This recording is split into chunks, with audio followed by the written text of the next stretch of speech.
तो फ्रेंड्स, स्वागत है आपके अपने परिवार एग्जाम पीक पावर में। मेरा नाम है योगेंद्र। आज की सेशन में हम आपके लिए लेकर आ गए मोस्ट इंपोर्टेंट क्वेश्चन जो कि आपके एग्जाम में पूछे जाएंगे। तो इस सेशन को आप लोग अंतिम तक जरूर देखें क्योंकि बहुत ही महत्वपूर्ण होने वाला है आज के सवाल। और अभी तक आप लोग इस सेशन को लाइक नहीं किए हैं तो पहले तो सेशन को लाइक कीजिए, अपने दोस्तों के साथ जरूर जरूर शेयर कीजिए और चैनल को सब्सक्राइब करके बेल आइकन को ऑल पर प्रेस कर दीजिए ताकि आने वाले जितने भी सारे इंपॉर्टेंट क्वेश्चन का वीडियो सबसे पहले आप तक पहुंचे। और मैं बता दूं, इस पेपर का इससे पहले भी बहुत सारे सेशन में करवा चुका हूं और उन सारे सेशन को अभी तक आप लोग नहीं देख पाए हैं। इसी वीडियो के डिस्क्रिप्शन बॉक्स में आपको प्लेलिस्ट का लिंक मिल जाएगा, वहां से जाकर आप लोग सीक्वेंस वाइज सारे के सारे सेशन देख सकते हैं। तो चलिए स्टार्ट करते हैं। और जिन भी स्टूडेंट को अगर पेड पीडीएफ चाहिए, किसी भी स्टूडेंट को अगर किसी भी पेपर का, तो आप लोग इस नंबर पे कांटेक्ट कर सकते हैं जो कि नंबर है 9430702606। आप लोग इस नंबर पे कांटेक्ट कर सकते हैं। कोई भी डॉट वगैरह होता है तो ताकि हम आप लोग को उस डॉट को सॉल्व कर सकें। और साथ ही साथ आपको व्हाट्सएप ग्रुप में भी ज्वाइन करने का लिंक आपको इसी व्हाट्सएप नंबर के माध्यम से प्रोवाइड करवा दिया जाएगा, तो आप लोग मैसेज कर दीजिए, समझे ना। और जो भी स्टूडेंट टेलीग्राम चैनल को ज्वाइन नहीं किए तो टेलीग्राम चैनल को भी ज्वाइन कर लीजिए। इसी वीडियो के डिस्क्रिप्शन बॉक्स में टेलीग्राम चैनल का लिंक मिल जाएगा, वहां पे क्लास से रिलेटेड सारे के सारे अपडेट, एग्जाम से रिलेटेड सारे के सारे अपडेट आपको दिए जाते हैं। तो चलिए देखते हैं क्वेश्चन में पूछा क्या जा रहा है। तो लॉर्ड डलहौजी की हड़प नीति का वर्णन करें। यानी जो लॉर्ड डलहौजी का कौन सा नीति है, हड़प नीति, इसके बारे में चलिए हम लोग देखते हैं। तो देखिए इसका उत्तर यहाँ से स्टार्ट हो जाता है। आप लोग प्रयास कीजिएगा किसी तरह से पॉइंट बना बना कर ही उत्तर लिखें। तो चलिए हम लोग लिखेंगे, देखेंगे। तो लॉर्ड डलहौजी 1848 से 1856 तक ब्रिटिश ईस्ट इंडिया कंपनी के गवर्नर जनरल थे और उनके कार्यकाल में हड़प नीति ने भारतीय रियासतों में महत्वपूर्ण प्रभाव डाला। इस नीति के तहत उन्होंने ब्रिटिश साम्राज्य के विस्तार के लिए भारतीय राज्यों को क्या किया, तो हड़पने की रणनीति अपनाई। इस नीति का मुख्य उद्देश्य भारतीय राज्यों को ब्रिटिश साम्राज्य में शामिल करना था। चलिए आगे देखेंगे। नेक्स्ट पॉइंट में आता है हड़प नीति का परिचय। हड़प नीति का परिचय, इसमें हम लोग देखेंगे हड़प नीति एक कानूनी और कूटनीतिक नीति थी जिसे लॉर्ड डलहौजी ने भारतीय राज्यों के अधिग्रहण कहने का मतलब है कि अपने में मिला लेना, मतलब कि इसको विलय कर लेना ब्रिटिश में, समझे, के लिए लागू किया। इसके अंतर्गत किसी भी रियासत का शासक अगर बिना किसी प्राकृतिक उत्तराधिकारी के समाप्त हो जाता था। यानी कि अगर कोई भी रियासत का शासक जिसका कोई भी अपना प्राकृतिक बेटा नहीं था, यानी उसका उत्तराधिकारी नहीं था, उसे क्या करता था, तो उसके साम्राज्य को उनकी मृत्यु के बाद अपने यानी कि ब्रिटिश साम्राज्य में शामिल कर लेता था। यानी कि तो उस रियासत को ब्रिटिश साम्राज्य में शामिल किया जा सकता था इस नीति के तहत। चलिए आगे देखते हैं। तो हड़प नीति की शर्तें और विशेषताएं। हड़प नीति की शर्तें और विशेषताएं हम लोग देखेंगे, जिसमें से फर्स्ट पॉइंट में आता है उत्तराधिकारी का नियम। उत्तराधिकारी का नियम किस प्रकार से था, तो अगर किसी भारतीय शासक की मृत्यु के बाद उसकी संतान नहीं थी या उसने अपने उत्तराधिकारी को नियुक्त नहीं किया था, तो ब्रिटिश सरकार को उस राज्य को हड़पने का क्या है, तो अधिकार। हड़पने कहने का मतलब है कि ब्रिटिश साम्राज्य में मिलाने का अधिकार था इस नीति के तहत।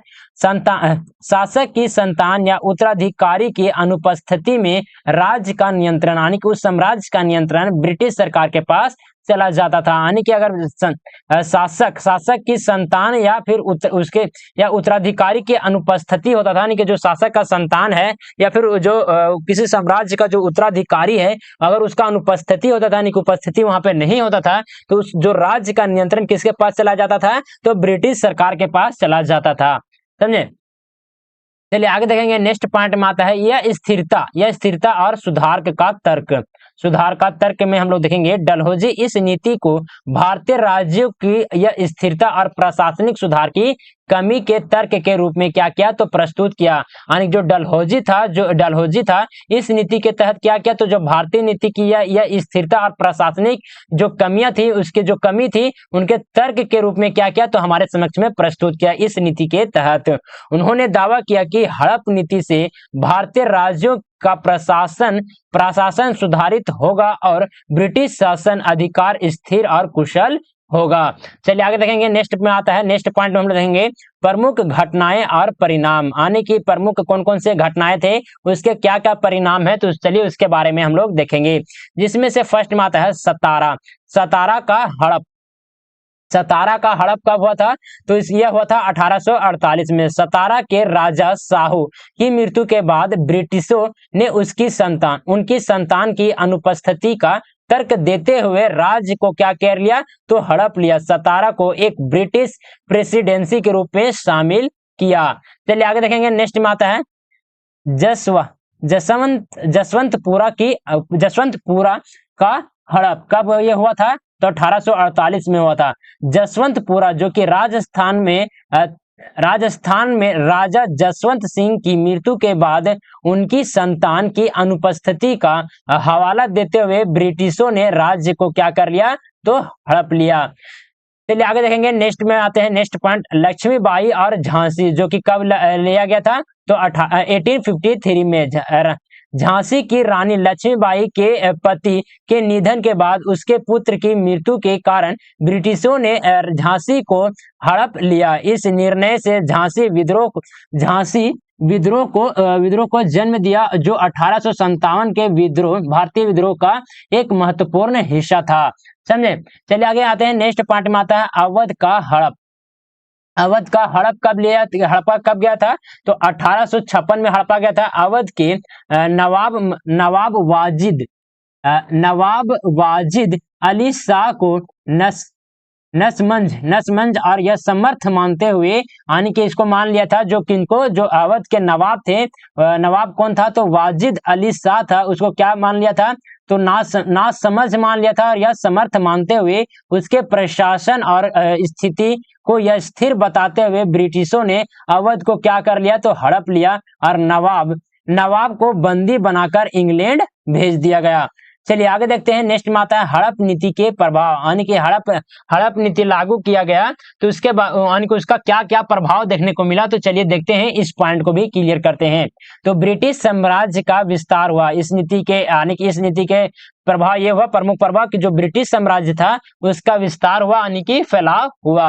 हड़प्पा नीति के माध्यम से ब्रिटिश साम्राज्य ने भारत के विभिन्न हिस्सों में अपने नियंत्रण का विस्तार किया और कई राज्यों को अपनी प्रेसिडेंसी में शामिल किया। चलिए आगे देखते हैं। नेक्स्ट पॉइंट में आता है भारतीय शासकों और जनता का यह संतोष, यानी कि जितने भी भारतीय शासक थे वो क्या हो गए और जो भी जनता थे वो क्या हो गए यह संतोष हो गए, यानी कि क्रोधित हो गए। समझे। तो इस नीति के लागू होने से भारतीय शासकों और उनकी प्रजा में गहरा यह संतोष पैदा हुआ। उन्हें अपनी परंपराओं और अधिकारों की रक्षा का मौका नहीं मिला। चलिए आगे आते हैं। नेक्स्ट में आते हैं। नेक्स्ट पॉइंट आता है इस यह संतोष का परिणाम 1857 के भारतीय विद्रोह के रूप में सामने आया, जिसमें भारतीय सैनिकों और आम जनता ने ब्रिटिश शासक के खिलाफ क्या किया तो विरोध कर दिया था। समझे। चलिए आगे आते हैं। नेक्स्ट पॉइंट में आते हैं। पॉइंट नंबर 3 में हम लोग देखेंगे राजनीति और सामाजिक या स्थिरता। राजनीतिक और सामाजिक या स्थिरता किस प्रकार से आई तो हड़प नीति ने भारतीय राज्यों में राजनीतिक और सामाजिक या स्थिरता को क्या किया तो जन्म दिया। कई क्षेत्रों में प्रशासनिक विघटन और सामाजिक या शांति क्या होगी तो उत्पन्न हुई। चलिए हम लोग देखते हैं इस क्वेश्चन का निष्कर्ष, जो कि इंपॉर्टेंट ये पॉइंट बन जाता है। निष्कर्ष लिखना बहुत ही कंपलसरी है, जैसे कि आप लोग का सब्जेक्टिव एग्जाम होगा। तो हम लोग निष्कर्ष में लिखेंगे लॉर्ड डलहौजी की हड़प नीति ने भारतीय उपमहाद्वीप में ब्रिटिश साम्राज्य के विस्तार की दिशा में महत्वपूर्ण भूमिका निभाई। हालांकि इस नीति ने ब्रिटिश शासन को क्या किया तो मजबूत किया और भारतीय राज्यों को नियंत्रण में लिया, लेकिन इसके परिणाम स्वरूप भारतीय समाज में यह संतोष और विद्रोह का माहौल पैदा हुआ। हड़प नीति ने भारतीय इतिहास में एक महत्वपूर्ण मोड़ का प्रतिनिधित्व किया और 1857 के विद्रोह या फिर क्रांति की घटनाओं का प्रेरित करने में एक महत्वपूर्ण भूमिका निभाई। कौन? तो हड़प नीति। यह नीति ब्रिटिश साम्राज्य के विस्तार और भारतीय शासकों के अधिकारों के हनन के बीच में क्या थी? तो जटिल संतुलन को दर्शाती है। क्या करती है? तो भारतीय शासकों के अधिकारों के हनन के बीच में क्या करती है? तो एक जटिल संतुलन को दर्शाती है। तो चलिए, आप लोग को ये सेशन कैसा लगा प्लीज हमें आप कमेंट के माध्यम से जरूर बताने का प्रयास कीजिएगा। अपना फीडबैक जरूर से जरूर दीजिएगा। और इसी प्रकार से देखिए, बहुत सारे यहाँ पे क्वेश्चन तैयार कर लिए गए हैं। इस प्रकार से आप लोग अगर इंपॉर्टेंट क्वेश्चन देखना चाहते हैं तो इस चैनल को आप लोग जरूर सब्सक्राइब करके बेल आइकन को ऑल पर प्रेस कर लें। समझे? एक सेकेंड, प्रेस कर लें। और साथ ही साथ आप लोग कमेंट करके हमें जरूर बताइएगा कि आप लोग को जो सेशन हम करवा रहे हैं वो समझ में आ रहा है कि नहीं आ रहा है।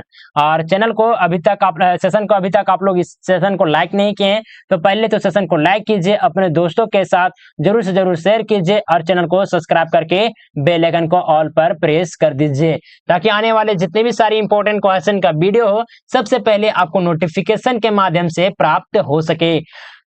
और जिन भी स्टूडेंट को अगर पेड पीडीएफ चाहिए तो आप लोग इस नंबर पे कांटेक्ट कर सकते हैं, जो कि नंबर है 9430702606। आप लोग इस नंबर पे व्हाट्सएप मैसेज के जरिए हमसे कांटेक्ट कर सकते हैं। कोई भी डॉट वगैरह होता है, सिलेबस से रिलेटेड, एग्जाम से रिलेटेड, क्लास से रिलेटेड, सारे के सारे डॉट आपको इस नंबर पे सॉल्व करने का प्रयास किया जाएगा। तो आप लोग इस नंबर पे व्हाट्सएप मैसेज कर दीजिएगा, कॉल मत कीजिएगा, ऐसे भी कॉल लगेगा भी नहीं। व्हाट्सएप मैसेज कीजिएगा, जैसे ही टाइम मिलता है वैसे ही हम आपको रिप्लाई देने का प्रयास करेंगे। समझे? और अपने डॉट वगैरह भी मैसेज कर सकते हैं। और साथ ही साथ आपको व्हाट्सएप ग्रुप भी बनाया गया है, तो आप लोग व्हाट्सएप ग्रुप में भी ज्वाइन करने का जो लिंक है आपको प्रोवाइड करवा दिया जाएगा, ताकि आपको व्हाट्सएप ग्रुप के माध्यम से कोई भी अगर फ्यूचर में डॉट आता है तो आप लोग हमसे पूछ सकते हैं, हम उसका सॉल्व करने का प्रयास करेंगे आपके डॉट का।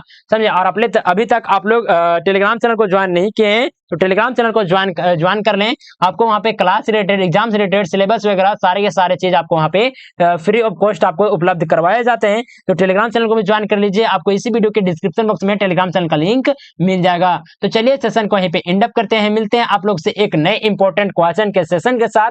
चलिए तब तक के लिए जय हिंद, वंदे मातरम।